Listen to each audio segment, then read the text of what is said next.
Bienvenida, Sofía, a nuestras charlas de Mundo Cero.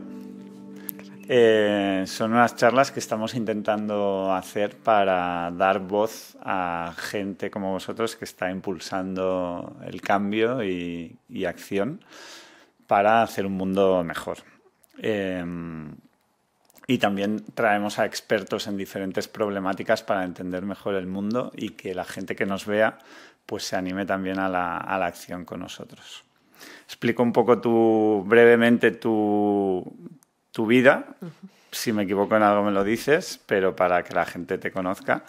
Eres francesa, licenciada en Derecho y en Ciencias Políticas en Francia, y luego hiciste un máster también en Derecho, en Administración Pública, Derechos Humanos y Negociaciones Internacionales. Llevas la mitad de tu vida, no sé, por ahí en la ONU, ¿no? Y desde el 2019 eres la representante en España de ACNUR.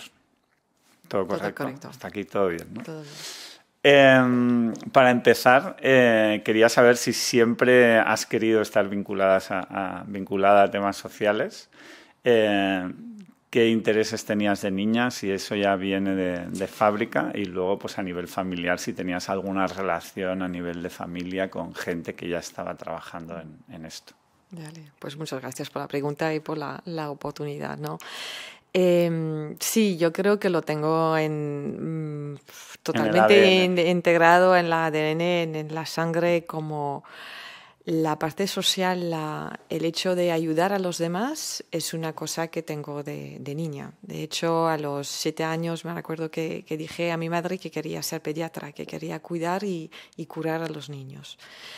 Y bueno, el deseo de cuidar y curar me ha acompañado hasta los 17 años, cuando me planteé la opción de ser médica y intenté pues ir a hospitales, a ver un poco cómo me manejaría. Lo que me di cuenta es que humanamente, físicamente, no aguanto bien el dolor físico. Y el hecho de ver gente sufrir físicamente me mareé varias veces y dijiste, ya no puedo ser médico. Eso no, de médico no será. Hay que cambiar. Hay que cambiar. Y hay una cosa que me acompaña también desde siempre, es el hecho que quería hacer algo internacional. Soy la única en la familia, me preguntaste por el entorno familiar, pues sí. Soy la única en mi familia que tiene doble nacionalidad. Mi familia viene de esta parte de Francia, que fue históricamente tanto francesa como Alemania, de la zona de Estrasburgo, sí, afectada por guerra y por movimientos, por situaciones muy tensas. Y mi padre trabajó con IBM justo después de la Segunda Guerra Mundial, cuando IBM empezó a trabajar en Francia, y trabajó en su fábrica en Montpellier, en el sur de Francia. Y dentro pues era el momento en el que estas grandes empresas americanas te llevaba desde el inicio de tu vida, sí, acompañar a tu familia, te llevaba al través del mundo, a todo. Y entonces él tuvo que trabajar 2 años en Estados Unidos, donde tuvo un bebé, yo. O sea, naciste en Estados Unidos. Nací en Florida, por esta temporada que vivieron ahí. Y tengo 2 pasaportes, pues 3, pero 2 pasaportes de nacionalidades, el francés y el de Estados Unidos. Y para mi padre, mis padres, era un orgullo tener una hija americana, porque también por eso de la Segunda Guerra Mundial y de dónde viene la familia, es que Estados Unidos salvó Francia en ese momento, según su punto de vista, ¿no?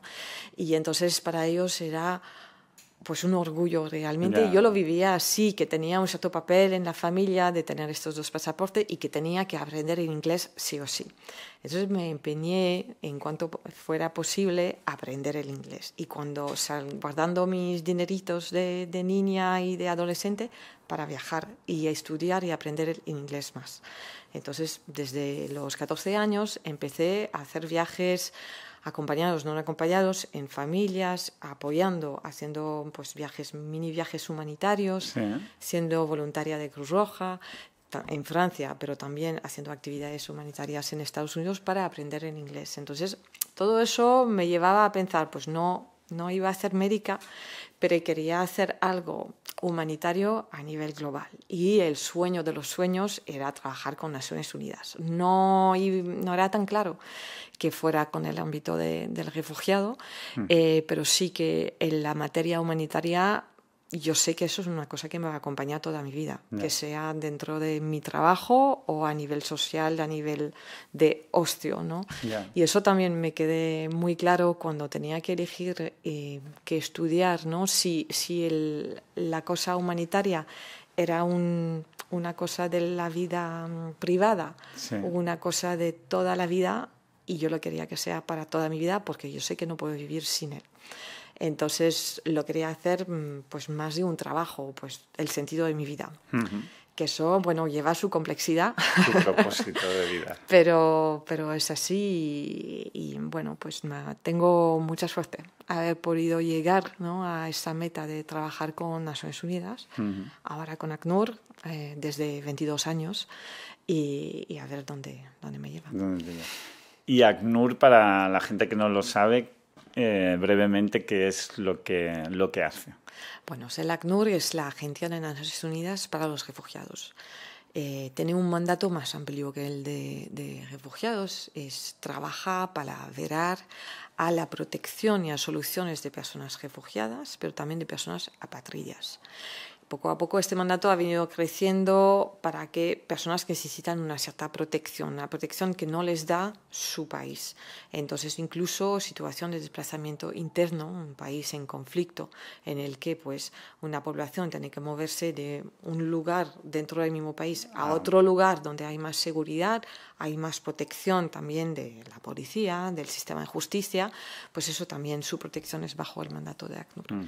Y el ACNUR trabaja más bien en ámbitos humanitarios, de guerras, de conflictos, de violaciones de derechos humanos, pero también, y eso es el grueso de nuestras actividades operacionales, emergencias, pero también en países como España, donde tenemos una presencia mucho más humilde, pero un trabajo de fondo de apoyar el Estado, las autoridades, el entorno de protección a cumplir con sus obligaciones, porque el ACNUR nace también para que se cumple una norma internacional embarcada en una convención que se llama la Convención de 1951, la Convención sobre el Estatuto de Refugiados.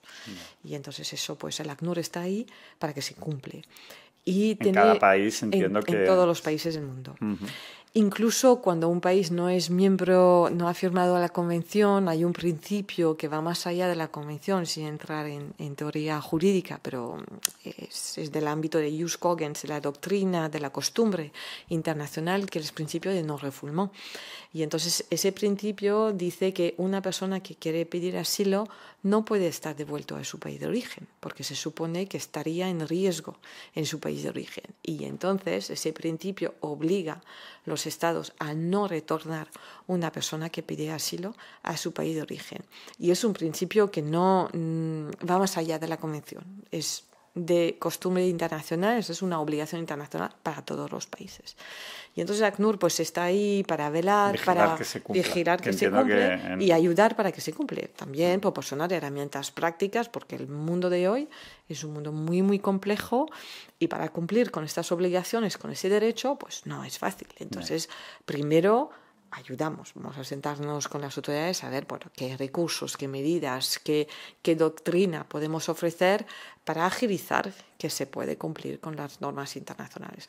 Si llegamos a un punto que no llegamos a entrar en esta colaboración, este apoyo técnico, pues tenemos que ser más firmes, de vez en cuando de manera pública. No es lo que solemos hacer, porque no somos una entidad de denuncia. Llega a un punto en el que podemos tener que denunciar, pero siempre después de mucho trabajo de negociaciones humanitarias, que eso es también una de las razones porque la ACNUR suele ser una de las agencias de Naciones Unidas las más discretas. Menos quizás hoy, porque vemos que no sobrevivimos si seguimos tan discretos, pero sí tradicionalmente no somos tan buenos en el marketing. Por ejemplo, en situaciones de emergencia como las que hay actualmente, que entiendo, para nosotros las más conocidas son la guerra de Rusia y Ucrania y lo que está pasando ahora en Israel, Palestina y Gaza. ¿Qué es lo que estáis haciendo y qué es lo que os gustaría hacer que igual no podéis hacer? Porque entiendo que luego hay una complejidad jurídico-política que aunque queráis hacer según qué cosas, pues los gobiernos, entiendo, de cada país os pueden prohibir o no hacer según qué cosas. Ya. No es tanto de prohibir, es tener el espacio para cumplir con el mandato. Y eso es verdad que en situaciones ahí complejas como la del conflicto en Ucrania, la parte de Gaza es otra cosa porque por mandato no estamos activos en la zona principal, ¿no? Es otra agencia de Naciones Unidas que lleva por los refugiados palestinos, que se llama la UNRWA, que apoyamos, estamos totalmente solidarios con ellos y les ofrecemos todo el apoyo técnico y financiero que podemos, pero no estamos directamente implicados en esa zona de momento. Si las personas, los gazetís, salen del territorio y van a otros países donde ACNUR tiene mandato, pues ya estaremos totalmente involucrados en la respuesta humanitaria y jurídica de protección, ¿no?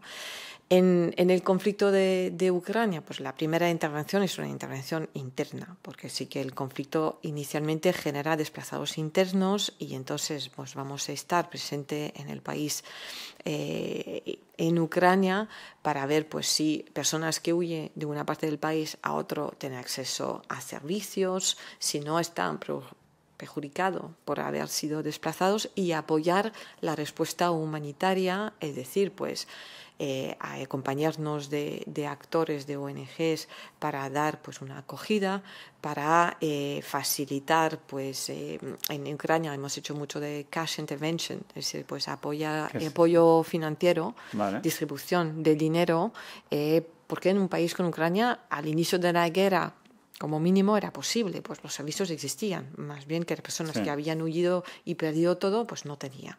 Y el sistema bancario, online, todo eso, pues deja de funcionar, ¿no? Entonces había que encontrar otras fórmulas para que personas desplazadas podían, pues, sobrevivir.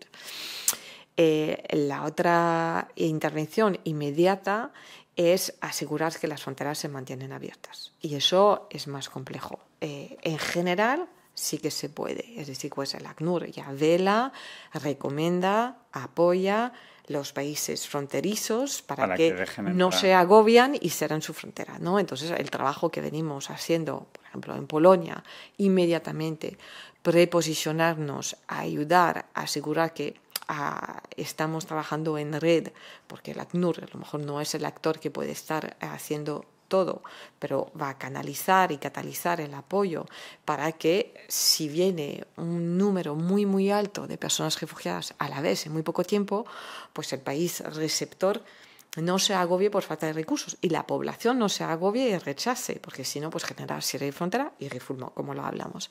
Entonces, pues ACNUR viene montado muy rápidamente toda una operación en los países fronterizos para una respuesta humanitaria y acompañar a las autoridades a hacerlo bien. Y funcionó bien porque el conflicto en Ucrania generó una respuesta jurídica ejemplar desde la Unión Europea, ¿no? Una posición inmediata, casi inmediata, de la implementación de una directiva sobre la protección temporal. Entonces la parte jurídica ya no era un debate, era de por sí. Todos los que salen de Ucrania van a beneficiar de la protección temporal. Entonces, ya no teníamos que debatir si sí son refugiados o no. Lo son y benefician de un marco jurídico, claro. Y la parte humanitaria, pues había que canalizar una solidaridad extraordinaria, que eso también es mucho trabajo, pero desde el punto de vista que sobra del apoyo humanitario y de la generosidad, que no es el caso de la mayoría de las situaciones. Si hablo de Sudán, pues estamos con una financiación de 10% de lo que necesitamos. Y no solo ACNUR, todos. Y ahí no hay taxistas que dicen vamos a ir a recogerles, ¿no? Lo que era el caso para Ucrania. Hay gente que ha criticado, ¿no?, que haya habido una respuesta tan buena respecto al conflicto de Ucrania y, por ejemplo, pues la gente que está intentando entrar en Grecia desde Libia, Siria y demás no tiene la misma ayuda y se supone, entiendo, que los derechos humanos deberían ser iguales para unos que para otros, ¿no? O el tipo de apoyo que se debería dar. Sí, no. El contexto jurídico era diferente porque el marco de la protección temporal pues, se determinó para ese contexto y es verdad que no fue la misma postura europea para otro tipo de conflicto que venimos viendo en el pasado o presente. Pero la verdad que eso pasa en muchas ocasiones. En otros contextos globales la misma situación ocurre. Yo trabajé en África a un marco de la organización de la OUA para conflictos en África. Se genera un conflicto en África, los que salen de un país para ir a otro país por el conflicto están reconocidos como refugiados de por sí. La Unión Europea decidió que en el marco europeo pues había que activar esta norma de protección temporal.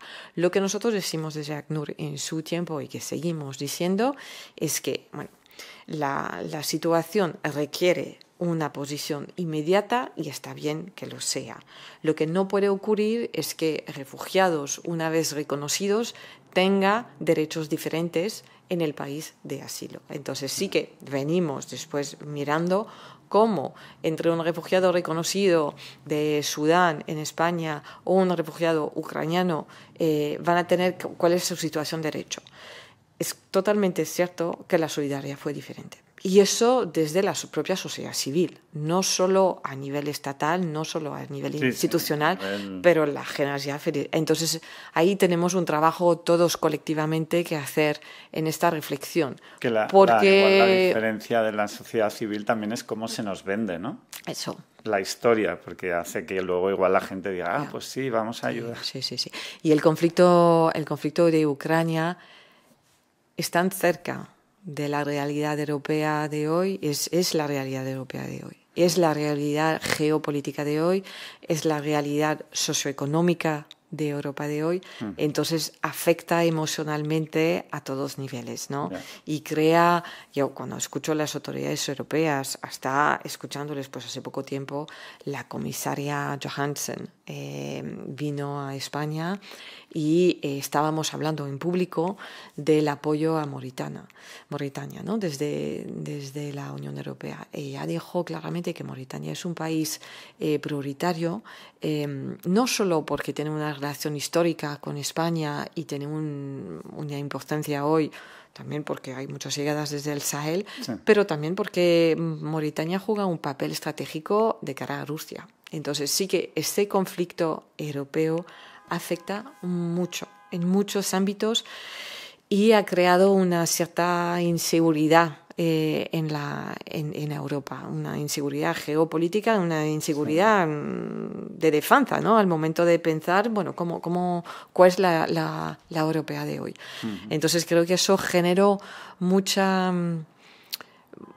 una preocupación tan fuerte, tan profunda a nivel institucional, a nivel de las autoridades, que como lo dices muy bien, generó una solidaridad muy enfocada en una población, sí, que ahora pues toca a todos decir pues bien, y los demás, ¿no? Y que nosotros desde ACNUR pues hemos hecho este trabajo de decir, bueno, hubo buenas prácticas, también, eso es, hubo muy buenas prácticas para los refugiados ucranianos, pues se puede ampliar estas buenas prácticas para los demás. Entonces, y eso nosotros lo hemos embarcado en una iniciativa desde ACNUR España de organizar un foro español para los refugiados. Y hemos empezado como base identificando las buenas prácticas para refugiados ucranianos y volviendo a las contrapartes, cada uno diciendo, pues lo podemos ampliar para otros. Los refugiados que vienen de otras nacionalidades, plataforma de empleo, viviendas, acogida familiar, todo eso que vino de manera tan espontánea y casi una pelea entre actores. ¿Quién se lleva más ucranianos? Entonces volvimos a verles y pues, a ver, ahora lo queremos institucionalizar, normalizar y ver en qué medida eso puede servir como tejido solidario continuo para otro momento de crisis, que ahora, pues bueno, la situación en Canarias desde 2019, pero hubo un pico ya el año pasado y se mantiene un poco un fuente de preocupación, pues genera muchas llegadas y entonces tenemos que mirar cómo esta solidaridad se puede mantener activa. Yeah. Porque leí, me parece que hay oficialmente más de 100 millones de refugiados en el mundo, no sé los últimos datos. ¿En dónde están más o menos esos refugiados? Bueno, global, de ¿no? personas desplazadas por las fuerzas estamos alrededor de 114 millones, ¿no? Ajá. Eso es personas desplazadas en el mundo, tanto internamente como fuera, pues que crucen una frontera y van a pedir asilo. Eso es un poco lo que embarcamos dentro de nuestro mandato. Más o menos la mitad son personas solicitantes de asilo o refugiados, los que crucen la frontera para pedir asilo. Y, como lo decía, desde ACNUR vamos a intentar que no sea necesario, que se encuentre en ámbito suficientemente seguro, suficientemente cómodo, digno, para que no tengan que cruzar frontera. Las emergencias de hoy, pues no, cada semana las cambiamos. Te confieso, porque venimos diciendo, pues, Mozambique, pues ayer hemos publicado una nueva posición sobre Haití, para pedir a los estados que, por favor, una persona que sale de Haití y que pide asilo, pues que se considere con la situación actual del país, y hemos publicado unas recomendaciones de protección para personas que salen de ese país. Mozambique nos preocupa, las inundaciones en Irán nos preocupa, la República Democrática de Congo es una fuente de emergencia y eso muy actual, ¿no? con lo que hablamos hoy. La situación claramente de Sudán, como lo decía, un drama continuo y poco conocido, y eso creo que es falta de responsabilidad a nivel global que no lo miremos. En adición de lo que hablamos de las emergencias, la más mediatizada, que son la de Gaza, que naturalmente lo necesita y es fundamental que se hable de ese drama, la de Ucrania, pero también tenemos en el continente americano, pues en América del Sur, América Central, situaciones complejas, la de Ecuador, que nosotros, pues desde España siempre les vamos a prestar mucha atención, porque pues la cercanía histórica y cultural entre Latinoamérica y España, pues suelen venir aquí, en España, ¿no? Personas de Venezuela, de Colombia, de Perú. El foco ha sido muy, muy presente. En Ecuador, últimamente, como lo decía, estamos mirando pues como Argentina se mueve. El ACNUR tiene ese valor y esa parte de nuestro trabajo que creo es único en el sistema de Naciones Unidas, que necesitamos controlar, dominar los desarrollos geopolíticos de seguridad y derechos humanos de manera continua. ¿No? Y cada 6 meses tenemos la obligación en cada operación de reconducir nuestro análisis y mirar pues nuestra planificación. Y entonces hace poco tiempo nos pidieron, pues, ¿tenéis que hacer un plan de contingencia para Senegal o no? ¿Qué va a pasar en Senegal? Entonces nos pusimos a hacer análisis, pues otra vez, política y derechos humanos sobre las situaciones en Senegal. Un análisis muy interna que no es para publicar, es solo para orientar recursos. Y eso, como el tema de desplazamiento forzoso es tan vinculado a situaciones de seguridad y derechos humanos y de situación también socioeconómica, como la de Mauritania, pues venimos trabajando mucho sobre la situación en Mauritania, cómo la sociedad mauritana sigue aguantando un conflicto cada vez más complejo en Malí. ¿Lo pueden aguantar? ¿No lo pueden aguantar? No vamos a preocuparnos tanto por la situación en Mauritania, pero más bien por la situación de absorción, de capacidad de absorción de Mauritania.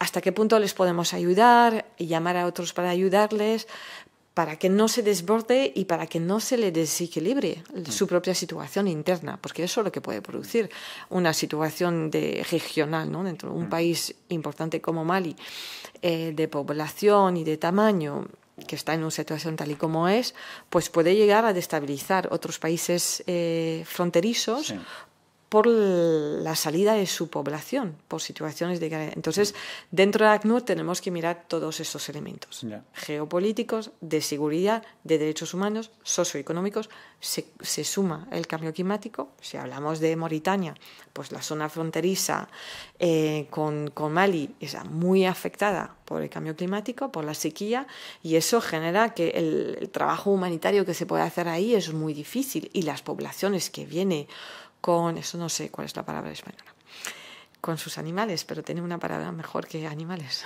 Que es ¿Ganado o...? Sus vacas. Sí, el ganado. Sí. Bueno, que pues eso, en una situación de sequía, donde no hay ni de beber ni comer para las personas, pues lo que culturalmente, económicamente les permite sobrevivir, pues tampoco lo puede hacer. Entonces, claramente se van a desplazar. Y son poblaciones que históricamente siempre se han movido a través del mundo. Entonces tenemos que mirar también este elemento para poder preparar y tener plan de contingencia, preposicionar recursos humanitarios, preposicionar también la capacidad de estados, otros, a dar una respuesta, como venimos haciéndolo con Haití, ¿no? Que estamos... ¿Los recursos de dónde salen para hacer todo esto que estás hablando? Bueno, Entiendo que habrá público, privado, empresas y personas físicas que donarán. La mayoría de dónde sale. Bueno, tradicionalmente, ACNUR, por mandato, por estatuto jurídico, no beneficia de una cuota por país, ¿no? No somos como otros en Naciones Unidas. Entonces, son contribuciones voluntarias. Vale. Eso supone pues mucho trabajo de asegurar credibilidad y calidad de servicio y relevancia, porque bueno, pues si no nos ven tan útiles, sí, no tiene un impacto.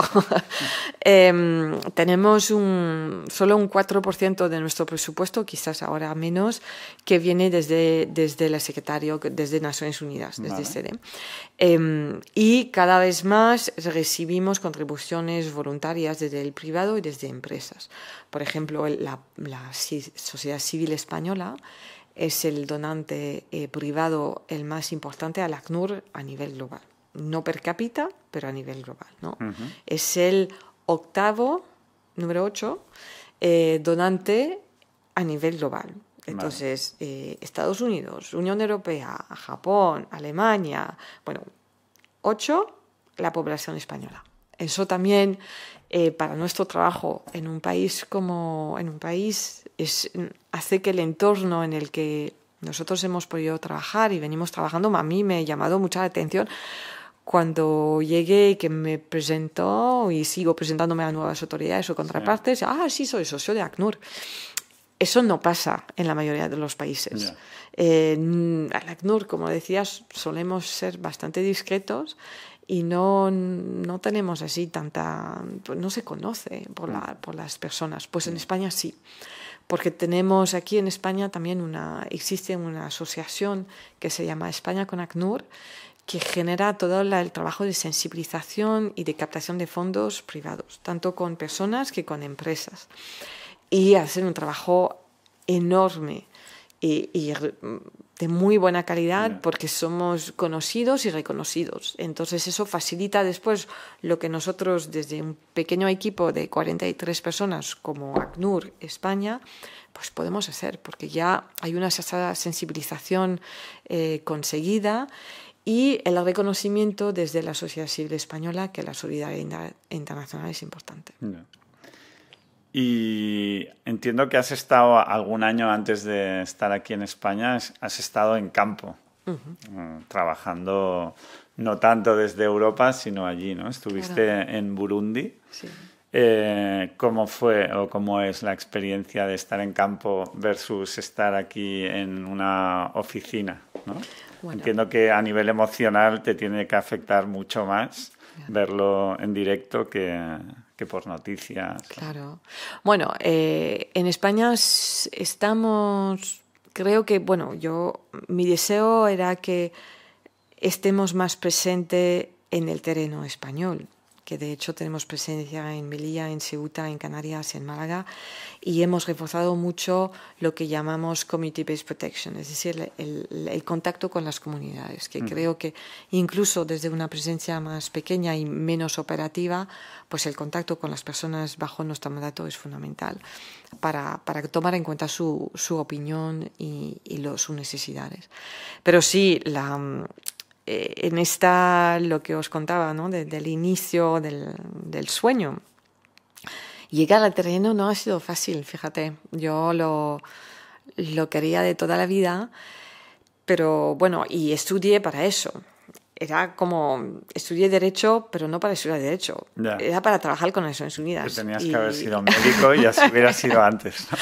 Entonces, bueno, no fue fácil y entonces entré en ACNUR por la puerta del servicio jurídico, que eso tampoco te lleva al terreno. Claro. Entonces, bueno, conseguía a convencer a mis jefes de entonces de estar en el grupo de emergencias. Y entonces este grupo de personas que están preseleccionados y formados para deployments de emergencia cuando hay una emergencia en el mundo. Entonces el primero fue en Benín en 2005 por la situación en Togo después de las elecciones. El segundo fue en Timor-Leste, también por una situación compleja interna. Y después, por fin, conseguí una afectación de verdad en Burundi. Primero, en una oficina de terreno, como jefa de oficina de terreno en Ruigi, a la frontera con Tanzania. En Burundi es un país muy, muy pequeño, como tiene la forma de un corazón. A la frontera con Ruanda. Con Ruanda. Y con Congo. Y bueno, eso confieso que son los mejores años de mi carrera en ACNUR. Pues abrimos un campo de refugiados para refugiados congoleses. Y el carácter humano, la riqueza de la relación humana que tenemos en la ayuda directa a personas refugiadas, ver cómo les protegemos de verdad. Es verdad que cada vez más decimos que el campo de refugiados no es la mejor opción, y es cierto que no es la mejor opción. En un país tan pequeño como un Burundi, con situaciones vecindarias complejas como la de Congo, entonces muchas personas que vienen, pues puede ser que no hay otra forma porque el país no lo aguanta, ¿no? Entonces, pero sí que trabajar como se puede humanizar un campo de refugiados, se puede dar una ayuda humanitaria, pero que lleva a las personas a mantenerse autónomo, a tener un sistema de educación para que los niños puedan seguir estudiando. También reconducir el tema de, bueno, acabas de llegar de Congo, tú has vivido una situación muy compleja, ahora te vamos a proteger. Eso es, el elemento psicológico. Y la verdad que yo, como era mi sueño de toda la vida, pues venía cada día, era como jefe de oficina, no era lo clásico, pero cada día quería hacer mi pequeño tour en el campo, saludar a los refugiados y tener ya un conocimiento muy, muy profundo de su situación, de sus necesidades. Eso me llevó a una situación compleja, la verdad que confieso que no fue siempre fácil. De hecho, tuve una situación difícil de seguridad y he tenido que ir de la oficina. Hemos tomado la decisión que esta oficina necesitaba otro tipo de recursos porque la población refugiada de entonces tenía muchas demandas a las que pues la estructura de entonces no era capaz de responder. No era por personal, era más bien por recursos. Y entonces se cambió la estructura. Pero sí que he vivido momentos muy, muy fuertes, pues los mejores, como de estos saludos matinales, con las mujeres, con los niños, con los chicos, decidir cómo se iban a organizar, como representación de refugiados y hasta la interlocución conmigo y con la ACNUR, hasta los momentos los peores, que yo he tenido que esconderme en una parte del campo porque me querían atacar, porque no tenían los recursos que querían. Y eso fue un momento muy, muy duro en el que yo me acuerdo estaba escondida en un almacén en ese momento muy, muy difícil y pensé en mi madre. Pensé en eso, en la Sofía de 18 años que decía que quería trabajar en Naciones Unidas y que mis padres que no. no venían de... no han estudiado en universidad, somos una familia muy humilde. La cosa de las Unidas les parecía totalmente descabezadas. ¿Qué se te ocurre? ¿En qué piensas? Y su orgullo de verme moverme pues a Ginebra y después al campo, y dije, pues, y se va a acabar aquí, en un almacén, en Rui, en Burundi, por una razón, pues, bueno, que no hemos llegado a cumplir con los que necesitan los refugiados. Entonces, un momento muy duro, pero un momento en el que yo he reconducido mi compromiso, incluso más fuerte, porque reconocí que también el valor del profesionalismo humanitario es fundamental, ¿no? No se puede solo responder como se quiere responder y tenemos desde ACNUR que responder a tantos elementos. En el contexto de entonces era pues distribuciones de comida y registro de personas refugiadas. Personas refugiadas en un contexto como el de Burundi de entonces, un país pobre, con pocos recursos, poca salida de esperanza y de futuro para las poblaciones refugiadas, de encontrar un empleo y de retomar su vida normal. Entonces, cualquier cosa que les aportas como un humanitario es una riqueza. Entonces, pues una riqueza al que pues el ser humano va a intentar a luchar y para tener más, como es sobrevivencia total. Entonces, bueno, pues les dice, pues no vas a ir a este campo de refugiados, vas a ir al otro campo de refugiados, pues que es ahí que te toca ir, porque el gobierno burundés lo ha decidido así y el ACNUR lo va a implementar. Entonces, primero, pues no les gusta. Y segundo, pues va a intentar aprovechar para conseguir lo mejor de lo poco que hay. No. Y ahí, pues tenemos que tener el respaldo, hablando también con donantes, que nos va a decir, pero ¿por qué distribuís tantos? ¿Y sabéis a quién distribuís? ¿Y por qué eran 150 y ahora son 300? ¿Tenéis contabilidad clara y correcta de cada uno y de su edad y tal, de sus necesidades para cumplir? Porque nosotros financiamos lo justo, no vamos a financiar más, no es una cosa con ánimo de lucro. Y eso nos puede plantear en circunstancias muy complejas y por eso tenemos normas muy, muy, muy estricta, pero una rendición de cuenta por uso de fondos públicos, que eso es importante. Sí, sí. Y creo que eso me lo creo de verdad, incluso en los momentos los peores. Y ahora cuando veo pues una situación en España en que pues un megacentro para refugiados malienses en el que la comunicación no es la suficiente, siempre alerto a todos la contraparte. Ojo, cuidado, que hay que hablar, comunicar, dialogar, explicar, porque las necesidades no se van a entender sin ese diálogo. Y creo que en entonces fue lo que uno de los elementos que no funcionó. Que no funcionó. Que te iba a preguntar, de hecho, tu mejor vivencia y tu peor vivencia, no en Burundi, sino en tus 20 y pico años en ACNUR. No sé si las dos están en Burundi, por lo que me estás diciendo, o no. ¿O tienes algún recuerdo bueno o malo, mejor o peor que los de Burundi? Yo creo que los mejores recuerdos son muchos. Yo incluso aquí... Si tienes que elegir. Cuando estoy en una conversación con autoridades en el que marcamos un avance que va a tener impacto humano de escala, es el mejor momento de mi estancia en España y hubo varios que construir esta relación de confianza en un entorno que no es fácil. En Filipinas yo deployé de emergencia ahí para el taifún Haiyan. Era terrible porque había muchos muertos.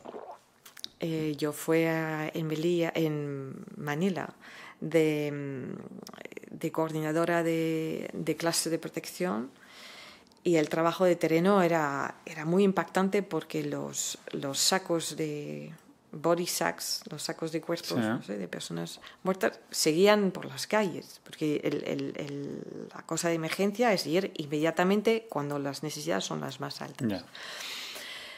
Y entonces eso, tú sabes que tú convives y haces tu trabajo, Naciones Unidas, muy propios, muy todo bien, conviviendo con poblaciones afectadas por la muerte. Yeah. Y me acuerdo que las primeras conversaciones con niños y sus situaciones de protección o de desprotección, ¿no? Que uno de los parámetros de la protección es la atención a menores y muchos pues, menores que han perdido sus padres en ese contexto.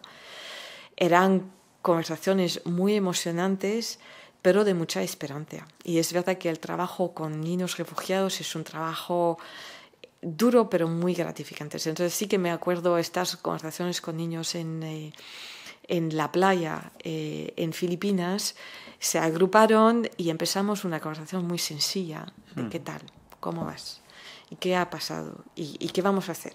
Y ya pensar con ellos en, bueno, pues dónde podrían ir al colegio, cuál era su situación, si iban a poder reconstruir su casa y todo eso. Y me acuerdo de esta conversación en esta playa de manera muy real y fue un momento muy, muy bueno. Momentos y lo de Burundi, pues como decía, las visitas matinales a las personas refugiadas, eso era pues una fuente de energía, una fuente de motivación sin fin. Momentos más duros, pues ese ataque. La verdad que creo que eso fue un momento duro de decir, pues, uff. Pero te sirvió para reivindicarte en lo que haces. O sea, total, eso... Todo lo malo luego tiene una cosa buena. Tiene una cosa buena. Otros momentos difíciles creo que son pues en Timor-Leste, cuando la dinámica política nos estaba superando. Que el trabajo humanitario es un país de una historia tan compleja, de una realidad, ¿no? Y el impacto al inicio de mi deployment, estábamos con curfew total, no había forma de moverse, estábamos como o en un lugar encerrado con protección de militares o haciendo un trabajo con muchísimas negociaciones humanitarias muy complejas y muy discretas. Y eso era muy difícil. La presión y la presión personal, yo suelo desahogarme corriendo, ¿no? Lo de correr es mi deporte y tenía que correr con militares y eso y en pocas ocasiones, como una vez cada X. No era fácil y no como persona y también como persona que permanece a una familia y que se siente también responsable por su apuesta en el ámbito humanitario, sabiendo que pues hay toda una familia detrás que te estás mirando, que suena contigo, pero también que tiene miedo. Y eso creo que es una responsabilidad que traemos todos, actores humanitarios, y en ocasiones es duro. Entonces sí que me acuerdo momentos ahí que además te enfermas, como en Timor-Leste había el riesgo de malaria, entonces hubo un momento que no tenía agua limpia y tenía que tomar medicina contra la malaria. Pensé, pues entre estar muy mala porque no voy a beber buena agua o tener la malaria, ¿qué hago? Entonces, pues tomé la pastilla contra la malaria sin agua y me creó un úlcer. Y entonces sigo con el problema de este úlcer, pero la emergencia la vivía con este dolor del úlcer horrible, y con esta selección de, pues estás ahí muy aislada, no puedes hablar tanto con tus compañeros porque estamos al final del día, ya no hay más. Y mucha presión y mucho agobio. Y pues tomé la mala decisión, claramente, pero ese tipo de cosas que son difíciles, porque te sientes muy lejos de todo. Y bueno. Porque luego, claro, supongo que las situaciones difíciles que has vivido o que se viven en un campo de refugiados, que hay unos que igual duran menos, pero hay unos que llevan muchos años. Claro, el día a día ya no de un niño que puede todavía tener como la ilusión, ir a la escuela, gente adulta que lleva ahí 3, 5, 10 años. Claro, ¿qué hace esa gente en un día a día dentro de un campo de refugiados? Bueno, pues eso es lo que nos toca a nosotros con los partners. No actuamos, en muy pocas ocasiones actuamos solos. El trabajo de partenario es muy importante y entonces, bueno, pues desde el ACNUR identificamos partners para poder trabajar en, pues, dinamizar su acceso al empleo, el aprendizaje continuo. El deporte es una actividad fundamental en campos de refugiados para ya crear cohabitación. Y yo me acuerdo que justo en el campo de refugiados en Ruigi, pues en Burundi, donde yo estaba, queríamos que todas las actividades así de ocio, pero no tanto de ocio, va más allá que solo el ocio y el aprendizaje, pues era junto con la población local. Entonces el campo era un campo abierto en el que siempre invitamos la población local a participar y ahí crear pues un conocimiento mutuo de dos poblaciones que se conoce históricamente, pero que no se conoce a nivel individual. Entonces, crear esta cohesión y que aprender uno del otro, porque eso ya lleva a un trabajo de paz. Porque sí que la situación en Burundi es una situación pues que viene de una situación pues, ¿no? del Kivu, de Rwanda, de muchísimos años y que no llega a concluirse. Eso lleva también su punto. Pero trabajarlo desde el individuo, desde las personas, que poco a poco pues crea esta cohesión a través del deporte o el aprendizaje de tú saber coser faldas así, que las faldas congolesas son maravillosas y las burundesas pues son diferentes, claro, pero vamos a aprender uno del otro y hacer unos talleres, que estos talleres no necesariamente te llevan a tener dinero, pero te llevan a tener un conocimiento de la cultura del otro y eso lleva a un trabajo de reconciliación también con ti misma, con tu situación, porque empodera la persona, ya se pone a crear, y no la creación, pues estamos ahí hablando con creadores, ¿no?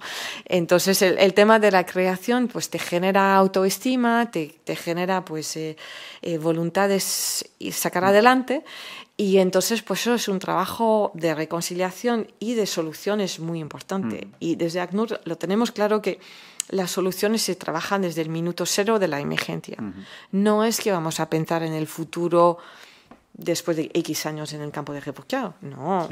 Sales con tu agobio, con tu persecución vivida, con tu temor, con tu situación de falta de cuidado a tus niños, con tu situación familiar compleja, es que a lo mejor has perdido seres queridos, pero ya vamos a trabajar en la recuperación, de reconstrucción de ti misma a través de estas actuaciones, actividades culturales, deportivas, en el mejor de los casos, a poder empezar a trabajar y la educación ahí es fundamental, que los niños vayan a colegios o a guarderías así construidas a nivel local. Durante muchos años hemos tenido sistemas educativos en campos de refugiados propio a la cultura del refugiado y hemos avanzado en eso con una mirada de solución aprovechando de la educación del país de asilo, ¿no? Pues, estás en Burundi, pues vas a emprender el Kirundi, que no es el mismo que el Kinyarwanda, que no es el mismo de lo que tú hablaste en tu cultura en el Kivu, pero ya vas a aprender un poco de la cultura donde viene porque te va a ayudar a reconstruirte. Ya tienes una mirada más bien de futuro. Y eso pues permite ya pensar en soluciones económicas para los que van a poder trabajar, pero soluciones solo de sentirse que ya a lo mejor la vuelta al país de origen va a estar posible en un momento dado y tener el coraje de decir, pues yo quiero volver y quiero volver para reconstruir mi país. Y estas conversaciones las queremos tener en cuanto antes, porque sí que hay que hablar de soluciones, incluso cuando la situación inmunitaria es muy grave. Nuestro lema cuando empezamos con esto de este proyecto de Mundo Cero y tal, que también los que empezamos, algunos corremos en la montaña, y era correr, crear, colaborar. Ay. Que al final el deporte, por lo que estoy entendiendo, empodera a la gente, la creatividad y crear cosas ayuda, y la suma de ambas ayuda seguramente a la paz o a colaborar. O sea, total. Está bien. Total. No. Yo la verdad que correr creo que el hecho... Para mí correr es tener un espacio mental, más que físico, casi, ¿no? Ahora no puedo correr más de como 22 kilómetros a la semana, pero en estos momentos sí corría muchísimo. No puedes físicamente... Por no tener tiempo, porque ahora tengo una familia y que no... Ya. Bueno, tengo solo los fines de semana para dedicarme un poco a correr. Pero sí que ya les estoy animando y a lo mejor en un futuro no tan lejos podemos correr en familia. Pero sí que te da ese espacio mental y te da avanzas. Es que avanzas. Físicamente avanzas, pero avanzas en tu mente y avanzas en construir. Y es verdad que, bueno, pues ahora es muy de moda de tener carreras solidarias o comunitarias. Tienes un todo, yo lo hago cada vez que puedo, pero también ese sentido, incluso cuando corres sola para tu propia cuenta, vas avanzando hasta una meta y da el sentido también de construir, de solucionar de mejorar, y resolver. ¿No? De que puedes mejorar tus marcas o llegar más lejos. Eso es. Sí. Y las guerras que hay ahora... o las razones por las que hay guerras, que en mi cabeza, si a mí me preguntas, yo diría, pues bueno, por el poder, la economía, religión. ¿Tú crees que son las mismas razones que tenía la gente hace 500 años? O sea, que no aprendemos y seguimos haciendo guerras por lo mismo. Bueno, el ser humano no aprende nada. Voy a esperar que sí. Los conflictos de hoy han cambiado su forma, tristemente están cada vez más desarrollados a nivel de las herramientas para matar. Entonces es el uso de drones, el uso de inteligencia artificial, la modernización de conflictos es muy preocupante y nos supera. Parece que cada vez que encontramos una solución para algo útil y bueno y positivo, pues esa solución para algo útil, positivo y creativo pues se va a utilizar también en el ámbito de conflictos. Entonces eso es un elemento preocupante, pero tienes razón en el sentido que seguimos peleándonos y entrando en guerras por fronteras, por territorio. Y eso pues no ha cambiado. Territorio que al final es por poder, dinero. Eso, para tener pues, un espacio de tu nacionalidad, de tu poder, y eso parece que la historia nos lleva siempre al mismo punto. ¿Y qué crees que se puede hacer para cambiar eso? Yo no sé. Yo quiero que reconducir el diálogo internacional, reconducir también el concepto de soberanidad, que son temas muy importantes, ¿no? Humanizar un poco todo eso. Las Naciones Unidas, yo he tenido la suerte de trabajar directamente por Antonio Guterres, como cuando era alto comisionado de ACNUR, entonces, y ahora secretario general. Y él está trabajando una reforma del sistema de Naciones Unidas, ¿no? Porque también consta que no llegamos a la meta. Yeah. Que ese sistema que tenía como objetivos paz y seguridad, la propia carta, los principios de las cartas, pues está violada cada día, hoy día. Entonces no llegamos. Entonces tenemos que repensar, y hay una conferencia este año, ¿no? En septiembre, sobre el futuro de la conferencia del futuro, el futuro de las Naciones Unidas y el futuro del sistema internacional, y espero que eso dará la oportunidad de reponer sobre la mesa pues los elementos de poder y de responsabilidades con los que jugamos como estados. La parte de economía, la parte ambiental, la parte pues humana, la participación humana, la democracia. Este año hablamos mucho de democracia, ¿no?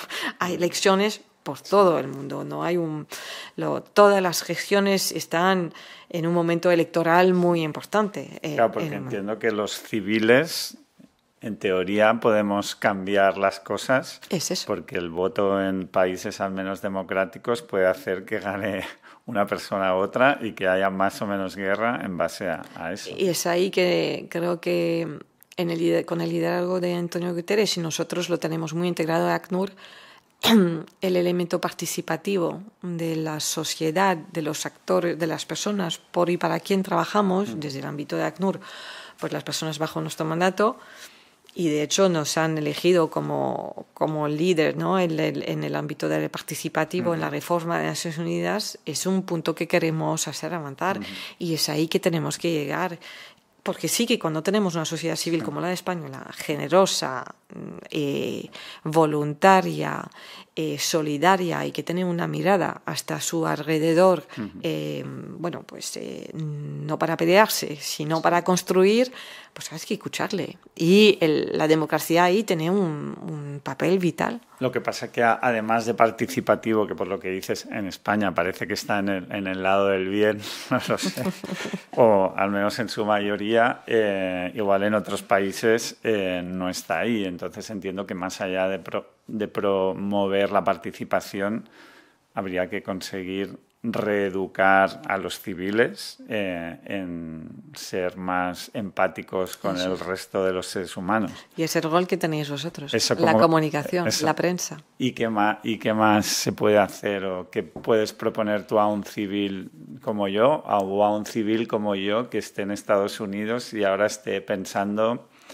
no sé qué hacer, si votar a este o a otro, porque los dos son...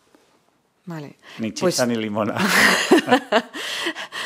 Creo que ahí el rol de la educación es fundamental, de la información correcta, luchar contra los bulos, contra la desinformación es central, es un pilar, ¿no? Si seguimos, y eso se agradece cada vez más, los medios que informan y desinforman, que se aseguran que también en su trabajo pues van un poco al trabajo de investigación para decir, mira, pues eso lo que publicamos así pues no era cierto, pues lo que fue publicado por otros a lo mejor hay que matizarlo porque no.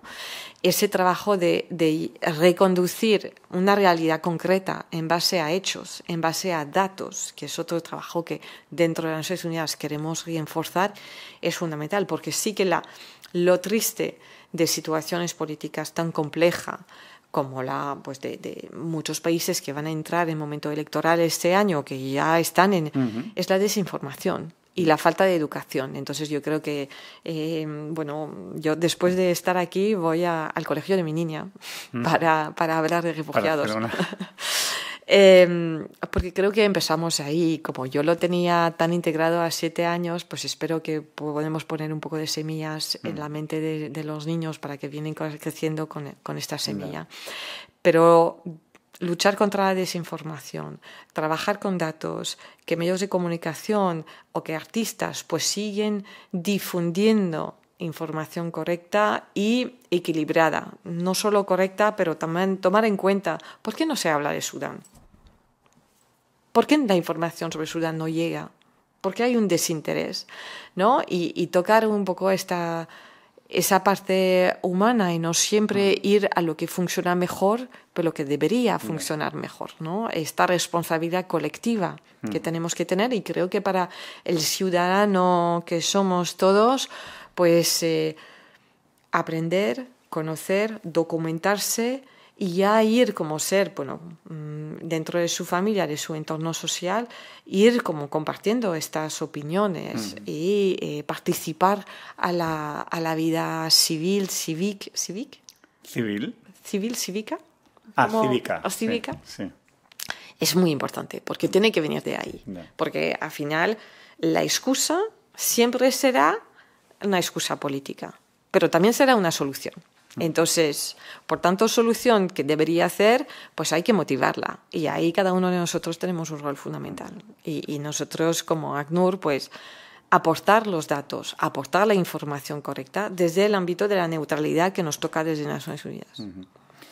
Algo cercano, digamos, a los españoles, que es Canarias, y que sé que has estado allí también, y que seguramente nos está apoyando tanto como hablábamos antes a los refugiados ucranianos en Europa. Lo que está pasando en Canarias obviamente no es lo mismo. ¿qué crees que podemos hacer para informar a la gente que nos esté viendo ahora mismo para que empaticen más con lo que pasa allá y la gente que está llegando allá en pateras para dar soporte por ejemplo, a algo que está dentro de España pasando? Ya.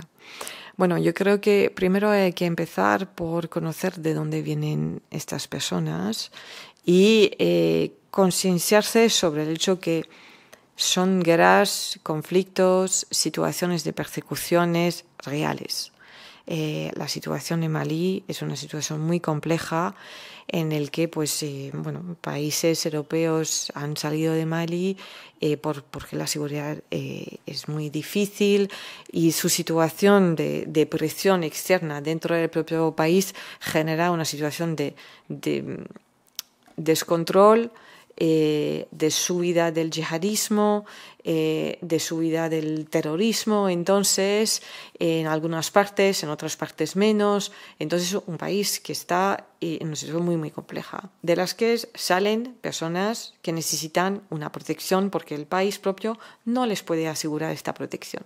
En algunas áreas puede ser que más que en otras, pero en general vemos que la situación de protección nacional pues no está equilibrada y no está al nivel de lo que se necesita. Entonces, personas necesitan buscar protección en otro país. Y eso lo que es la protección internacional, lo que es asilo. Entonces, reconocer esta situación, porque sí que en el caso de Ucrania el conflicto era muy mediatizado, muy visual, ¿no? Se veía las bombas, sí, los militares, era muy real, una guerra clásica de toda la vida que y no... los medios de comunicación, y los medios de comunicación dices, pues muy presentes, ¿no? ¿no? Entonces, diría, primero hay que visibilizar los conflictos, otros, que no son solo los que conocemos, pero también los demás, para que cuando las personas vienen que no ven otro remedio que subirse a una patera y tomar riesgos increíbles. Y en esta temporada, estas últimas semanas, hemos visto mucho más muertos, porque el mar, el océano, pues no es el más tranquilo. Estamos en la temporada la peor, ¿no? Para subirse en un barco. Sin embargo, toman el riesgo. Pues no lo toman por deseo, para buscar una vida mejor. Seguro una vida mejor, pero porque tienen un riesgo muy concreto donde están. Uh-huh. Y no encuentra una fórmula para tener esta protección jurídica, socioeconómica que buscan. Entonces, visibilizar esta situación ya de salida para que se entiendan mejor por qué vienes. Quitar un poco esta narrativa de es una invasión y nos vienen y nos van a invadir todo. Que no nos van a invadir todos para empezar, porque donde están mejor es en casa. Y donde quieren estar es en casa. En su entorno, en su cultura, con lo que conocen. Su religión, sus ámbitos, como nosotros lo queríamos hacer. Que los ucranianos tampoco se han salido mucho más lejos de su país. No han ido a cruzar fronteras hasta otro continente para buscar protección, porque lo que les viene mejor a ellos es quedarse donde conocen la cultura, donde conocen la economía. Igual para personas que salen de Malí. Su instinto va a estar, pues me quiero quedar donde yo conozco, conozco el idioma que domino, la cultura que domino, y si puedo volver, pues volveré. Es verdad que tenemos una situación más difícil cuando el conflicto en el país de origen se alarga y entonces la esperanza de poder volver y reconstruir pues desaparece porque el conflicto se alarga. Y la empatía también entiendo de la gente, porque yo he conocido gente pues que está en Lesbos o en Canarias, que al principio hay gente muy voluntariosa y empática con la gente que está llegando en pateras y ayudan, pero si pasa 1 año, 2 años, 3 años y va llegando más gente, se ven amenazados de alguna manera, como que pasa de empatizar a como una supervivencia de a ver qué me va a pasar aquí, ¿no? Y eso, por eso, entonces, primero, pues entender lo que está pasando en origen, lo que está pasando en tránsito, por qué vienen, quién viene, y desde la parte pues española a reforzar la respuesta, la capacidad de respuesta, que desde el Estado, desde las administraciones y desde la sociedad y la economía local, porque sí que cuando la respuesta pública no está a la altura del nivel del volumen y de la complejidad de la llegada, pues da miedo. Y eso da miedo a la persona que inicialmente quería ayudar, porque no sabe por dónde ayudar y se resiente un poco, pues estás solo intentando ayudar. Si no hay un respaldo institucional, es muy difícil generar solidaridad individual. Entonces, creo que eso es una parte importante y entonces nosotros siempre recomendamos pues reconducir las medidas oficiales públicas a la altura de las necesidades. Lo que nosotros tenemos que hacer desde el ACNUR a nivel global y, como decía, cada 6 meses tenemos que repensar. Nuestra respuesta es suficiente para lo que hay. Vamos a mirar, tenemos que reconsiderar cuáles son las necesidades, qué nos dicen los propios refugiados, cuáles son sus necesidades, sus carencias, sus deseos, y ya repensar en nuestra respuesta. Y eso lo que nosotros recomendamos siempre es que, mira, pues la situación de Canarias ha venido evolucionando. Y vemos que hay una respuesta que cambia también, ¿no? Y hay que decir también, cuando hay un cambio positivo, hay que decirlo. Y la verdad que últimamente, desde diciembre, vimos más malienses viniendo. Anteriormente eran más senegaleses, que tienen un perfil más de migrantes que de refugiados. Sí. El hecho que han venido más refugiados malienses se ha reconocido y se ha puesto en marcha mecanismos para agilizar su acceso al procedimiento. De hecho, yo les he visitado pues esta semana para también hacer constar que es una muy buena práctica y que hay que pues apoyarla con los recursos suficientes, porque ya el mecanismo, la lógica de tenemos una necesidad, tenemos que agilizar la respuesta para aliviar la presión y no crear miedo en la sociedad civil, está integrada. Entonces ahora hay que dotarle de los recursos suficientes para que esté a la altura del volumen. Pero los mecanismos se están poniendo en marcha. ¿Porque la ley funciona diferente para migrantes y refugiados o los recursos son diferentes? ¿Cómo funciona eso? Pues sí, porque una persona que necesita protección internacional y que primero está informada y lo sabe y sabe cómo hacerlo, pues va a pedir asilo. Y entonces una persona refugiada va a pedir asilo y el país, dentro del procedimiento de reconocimiento del estatuto de refugiado, pues hace ese trabajo jurídico de enterarse de lo que ha vivido la persona. Entonces lleva una entrevista en España con la policía o con la oficina de asilo. Y esta entrevista, pues, es el narrativo de la historia de la persona, y lo que hace pues después la Oficina de Asilo y Refugio en España es lo contrasta con lo que se documenta del país de origen, ¿no? Y entonces eso, en base a la situación del país de origen, entra en la definición de un refugiado, según la Convención de 1951 que comenté al inicio. Encaja con eso, me sale en inglés. En la determinación del Estatuto de Refugiados se contempla si la persona tiene un well-founded fear of persecution, ¿no? Un temor fundado de persecución en su país de origen. Entonces, y se contempla, pues entonces, ¿la persona ha sido perseguida o no? Desde el punto de vista de lo que está pasando en el país de origen, su sistema de protección o de desprotección, de inseguridad y de posible persecución, y lo que cuenta. Se encaja. Y si eso, pues, entre la documentación de país de origen y el narrativo de la persona, pues entonces la Oficina de Asilo y Refugio va a recomendar otorgar, reconocer el estatuto de refugiado o no. Una persona migrante no cumple con la definición de un refugiado. Una persona migrante, pues, es una persona que no ha vivido persecución, no está en un riesgo de desprotección en su país de origen, sale por razones más bien económicas, que también refugiados pueden salir por razones económicas.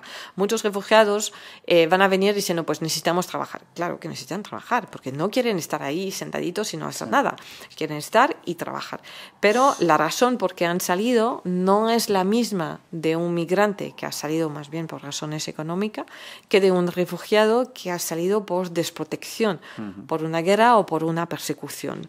Y no puedes estar, como volviendo al principio, retornado sin estar de acuerdo a su país de origen, porque en su país de origen va a correr riesgo. Cuando un migrante, pues sí, vuelve a su país de origen, a lo mejor está en una situación de pobreza que no es ideal, y no vamos a decir que la migración no es útil y no es buena, porque la migración es muy útil y muy buena también para países receptores de la migración. pero no tiene un marco jurídico como la de asilo, Sí. que asilo pues ha nacido por la Segunda Guerra Mundial en el marco jurídico existente hoy, que asilo es un concepto de miles de años, porque los conflictos tristemente existen desde miles de años, y siempre se ha reconocido que hay que proteger gente que huyen. Y entonces esa huida, que no es salir por su propia voluntad total, es huir porque no se puede mantener en su país de origen. Y esos son conceptos jurídicos diferentes. Ya. Bueno, te iba por último ya, que se nos acaba el tiempo. Ya. Sabes que Mundo Cero nosotros también estamos haciendo películas con las que luego queremos apoyar diferentes causas. Hemos hecho una película sobre el genocidio de Ruanda del 94, que queda cerca de Burundi, como decíamos. Colaboraremos con vosotros en un proyecto en un campo de refugiados en Ruanda, de gente congoleña, para pues apoyar en el tema educativo a niños, que creemos que es donde está la base de todo, ¿no? Y entonces, bueno, pues para quien nos esté viendo, que sepan que si quieren apoyar este proyecto, pues que informaremos en nuestro canal y en la web, igual que vosotros, pues de que pueden donar dinero para profesores en este campo de refugiados. Y nada más, agradecerte que hayas venido a la charla. No sé si te queda algo que te gustaría decir. Bueno, pues que nos hayamos quedado.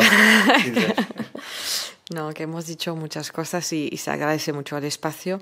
Creo que es un espacio también muy útil y nosotros desde ACNUR en España pues siempre a disposición para responder si hay preguntas de seguimiento desde el público o lo que sea. Creo que también es importante agradeceros por esta iniciativa de apoyar pues la educación, que como lo hablamos, ¿no? Es tan fundamental, porque la realidad también de la situación financiera del mundo humanitario es muy compleja. Y desde ACNUR lo sufrimos también. La multiplicación de los conflictos, como venimos diciendo, con un contexto político tan difícil, hace que no llegamos ni ACNUR ni otro sector humanitario a dar la respuesta necesaria a las necesidades que hay. Yo os he explicado mucho cómo lo hacemos, pero nos faltan muchos recursos. Entonces creo que yo quería también lanzar ese llamamiento pues al apoyo.